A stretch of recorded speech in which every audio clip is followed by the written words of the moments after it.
Are you interested in extending the life of your heat-friendly synthetic fibers and saving money? If so, stick around. This video is for you. Hi, I'm Michelle. Welcome back to my channel.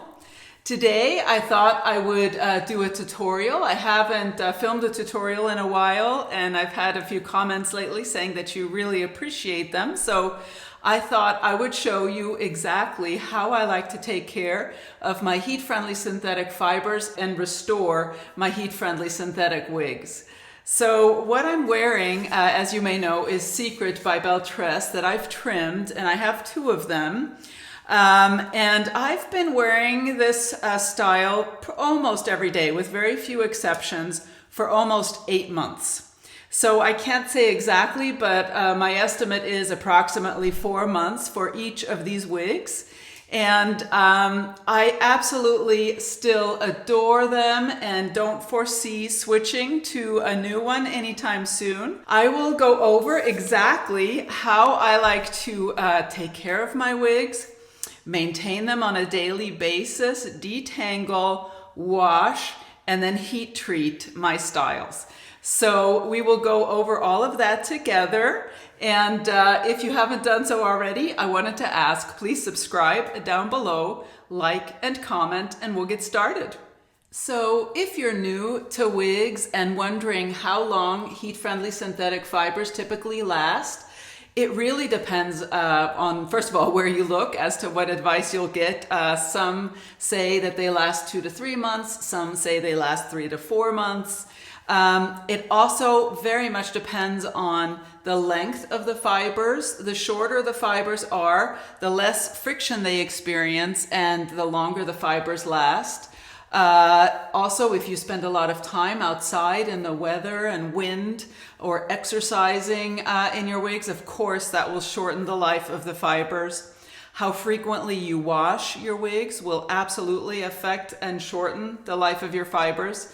So all of these things are considerations, but I actually prefer these heat-friendly synthetic fibers now to the synthetic fibers that I had been used to. So we'll see. I tend to fall in love with a new style sometimes and then I'll switch, but this for now is absolutely what I love. So let's go ahead and talk about how I take care of this style. So typically in the morning when I wake up, I put my wig on and then I just gently detangle with my fingers. I actually don't even use a wide tooth comb.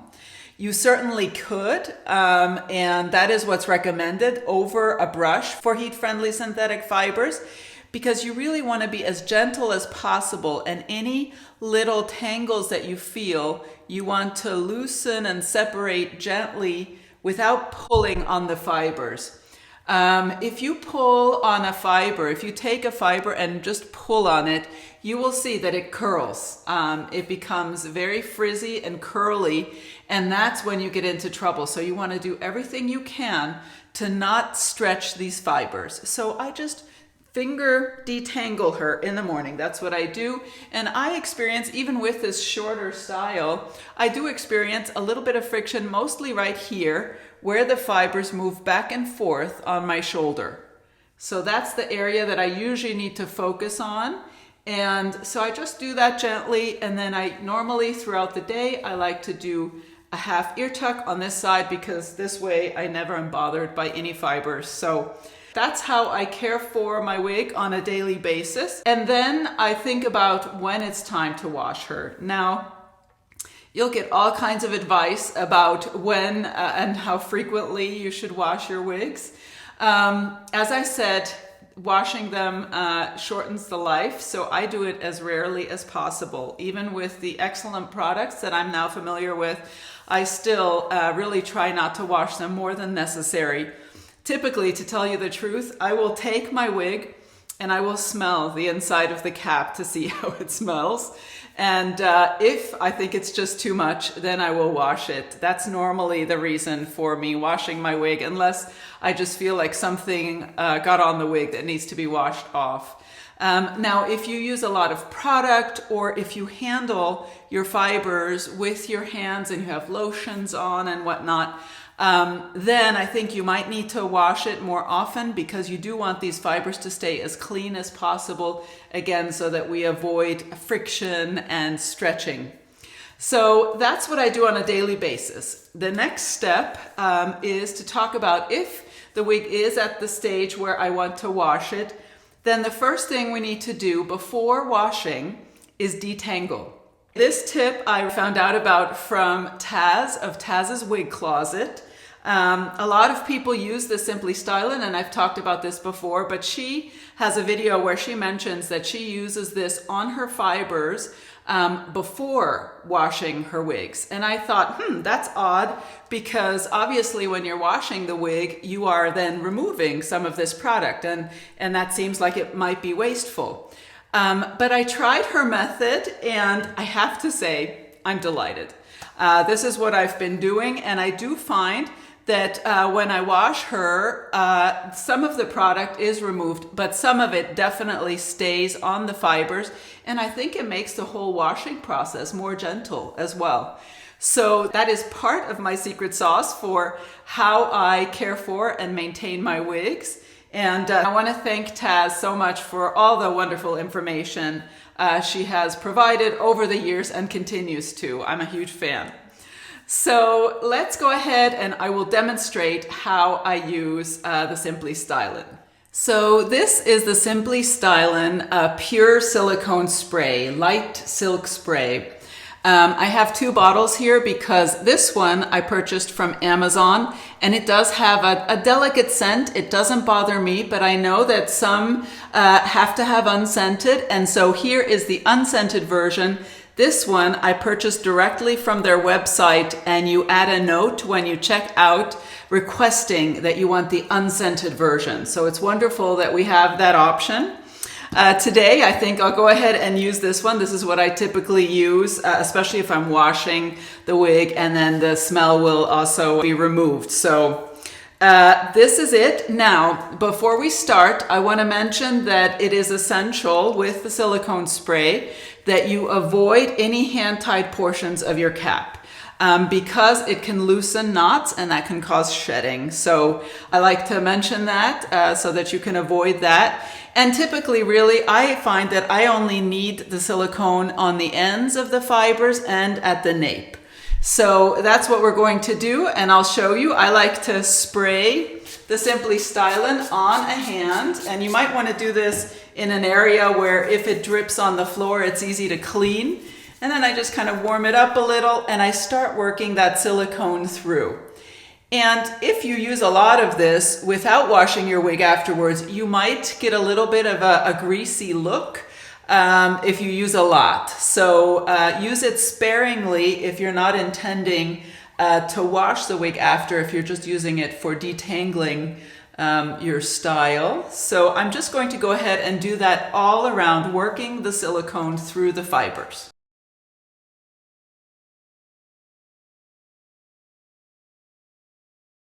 Okay, so you can see what that looks like. You can definitely see a little silicone on there now.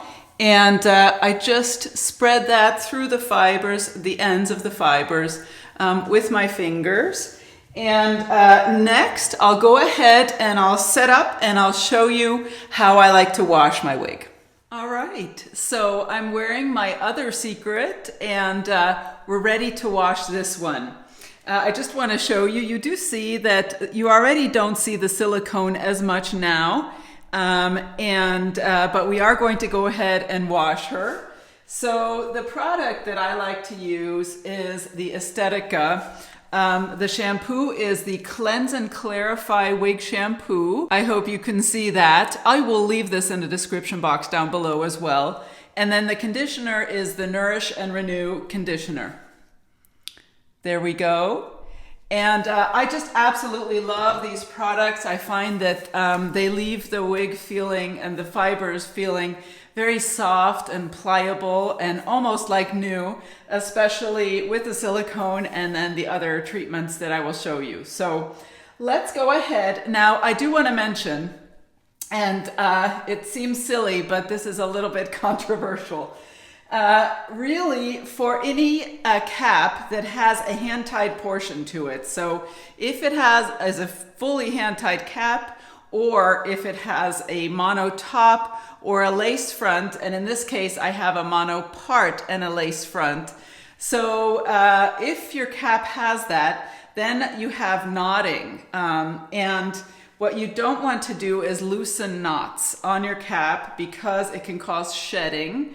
So really the recommended method out there is to wash those kinds of wigs with water flowing over them, not to soak them really. So I want to mention that is what's recommended. Unfortunately, that's not what I'm used to doing. I do submerge my wigs, and even though this does have hand-tied portions.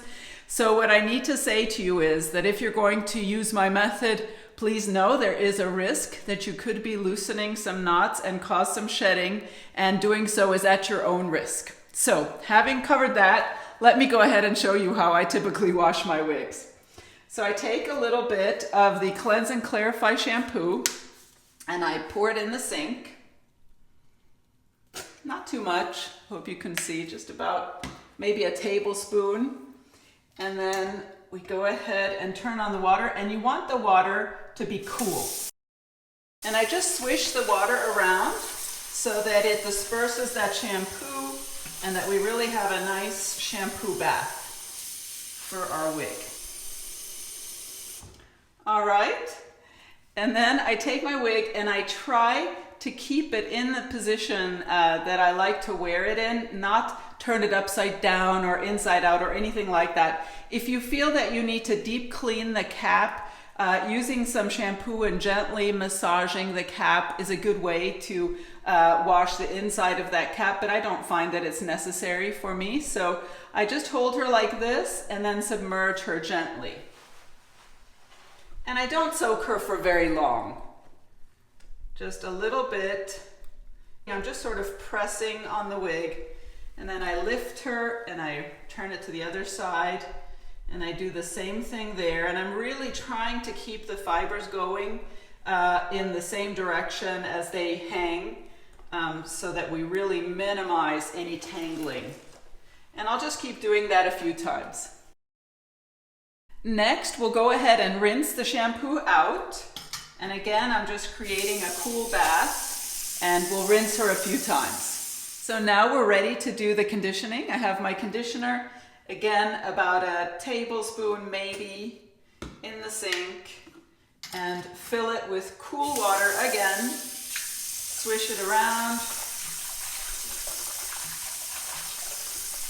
And I really prefer this conditioner to the spray-in conditioners because I feel that less of the product is left on the fibers and it gums them up less.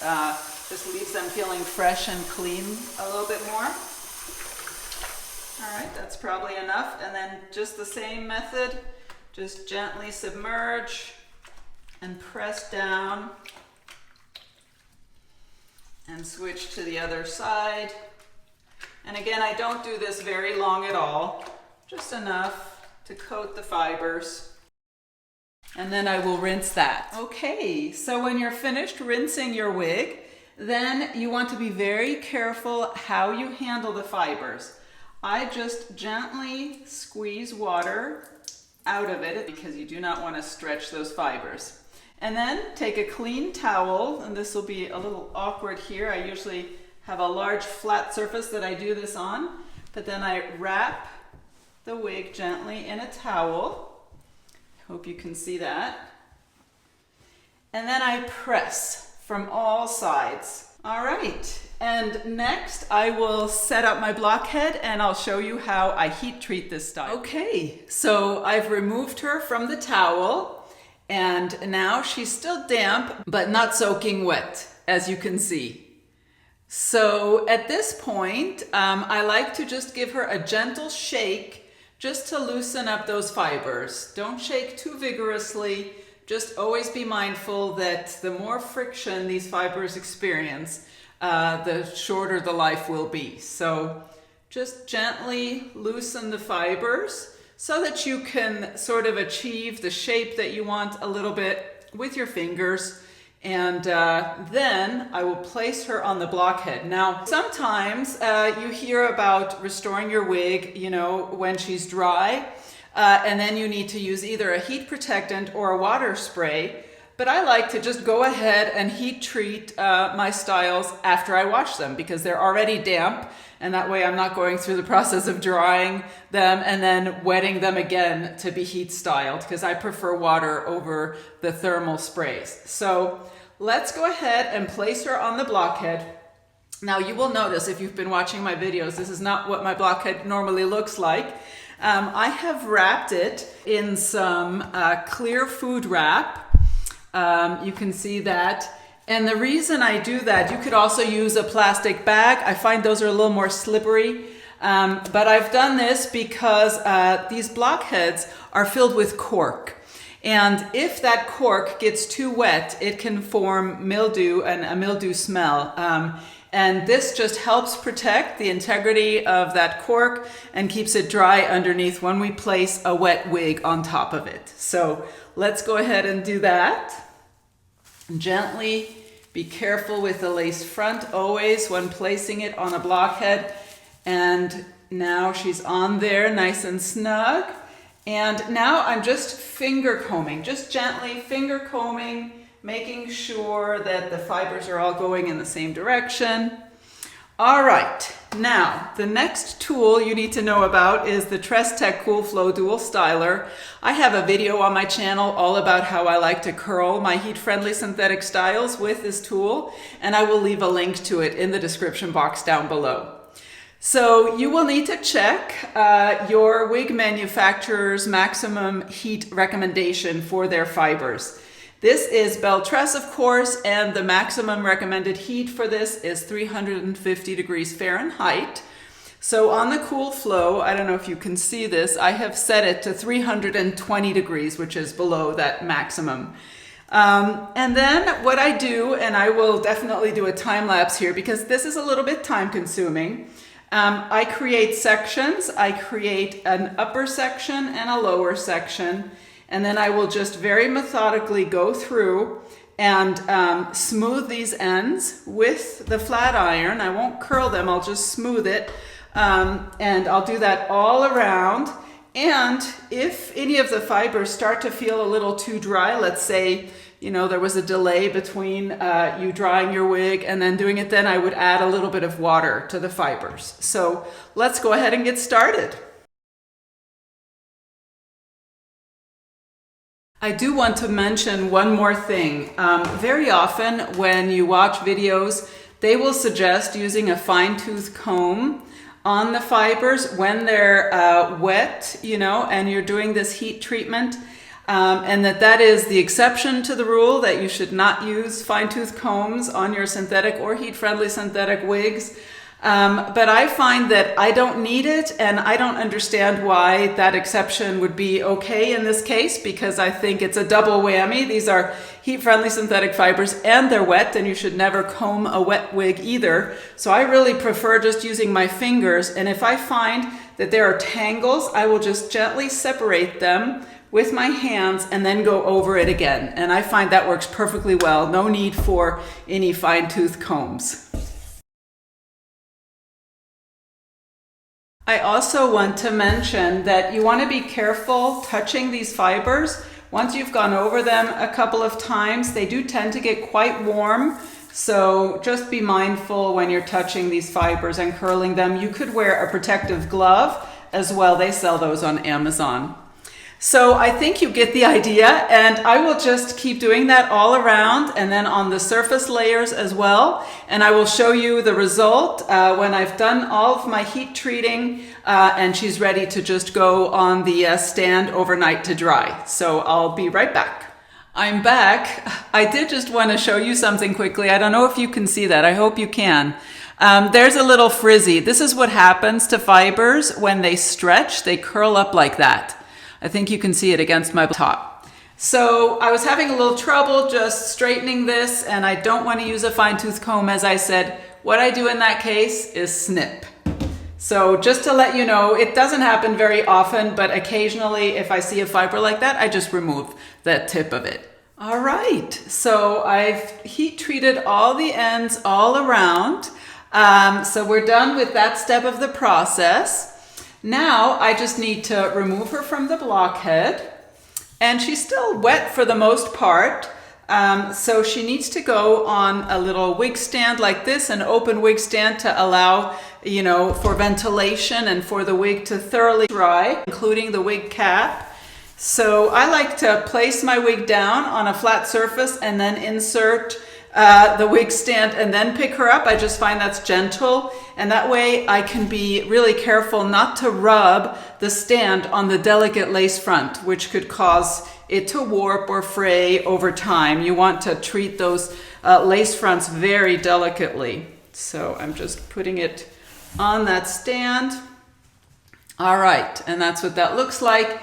And then I just, again, kind of with my fingers arrange the fibers so that when they dry, they're sort of drying the way I would like them to appear in the shape that I like. So you can do some fine tuning, and then this is how I will leave her overnight to dry. And then tomorrow she'll be ready to go, and she'll look very much like this one and like she did before, just a little bit refreshed. Okay, so it's Friday morning and Secret is dry and back on my head, and I wanted to show you the results and give you my final thoughts. So this just feels amazing. I wish that you could feel these fibers. They just feel silky and smooth, almost as fresh and silky as they do when they're right out of the box. And I just love that. It's just a wonderful feeling.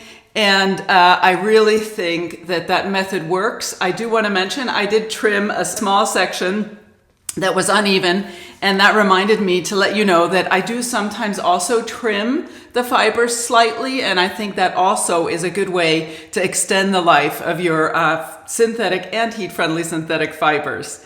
So let's talk a little bit about longevity. I do think that the maximum range that you hear about, which is the 4 months, is probably about accurate for a wig in this length. I have worn longer heat-friendly synthetic styles in the past for a shorter amount of time, and they definitely tangle more easily and more quickly. And I have not worn pixie styles, so I can't really say, from personal experience, how long those fibers would last. I do think the shorter the style, the more on the long range it will be. But I do want you to know that regardless of what methods you use and how careful you are with your wigs, if you wear them all day, every day, they do have, a shelf life. And I do think, at least for a wig in this length, 4.5 months is about the max life you can get out of these styles. So keep that in mind. And let me go ahead and show you something. I noticed while I was reviewing the portions of the video that I filmed yesterday, that the Secret that I was wearing, which is this one, while I was working on this one, was not looking as fresh as I thought she did.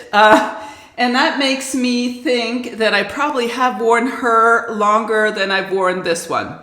And let me just show you what that looks like. Now on this one, you can see these fibers are they bounce back and they have a beautiful bend to them. Let me show it to you from all sides. Here we are, the right and the back, and you can see that movement, and the left.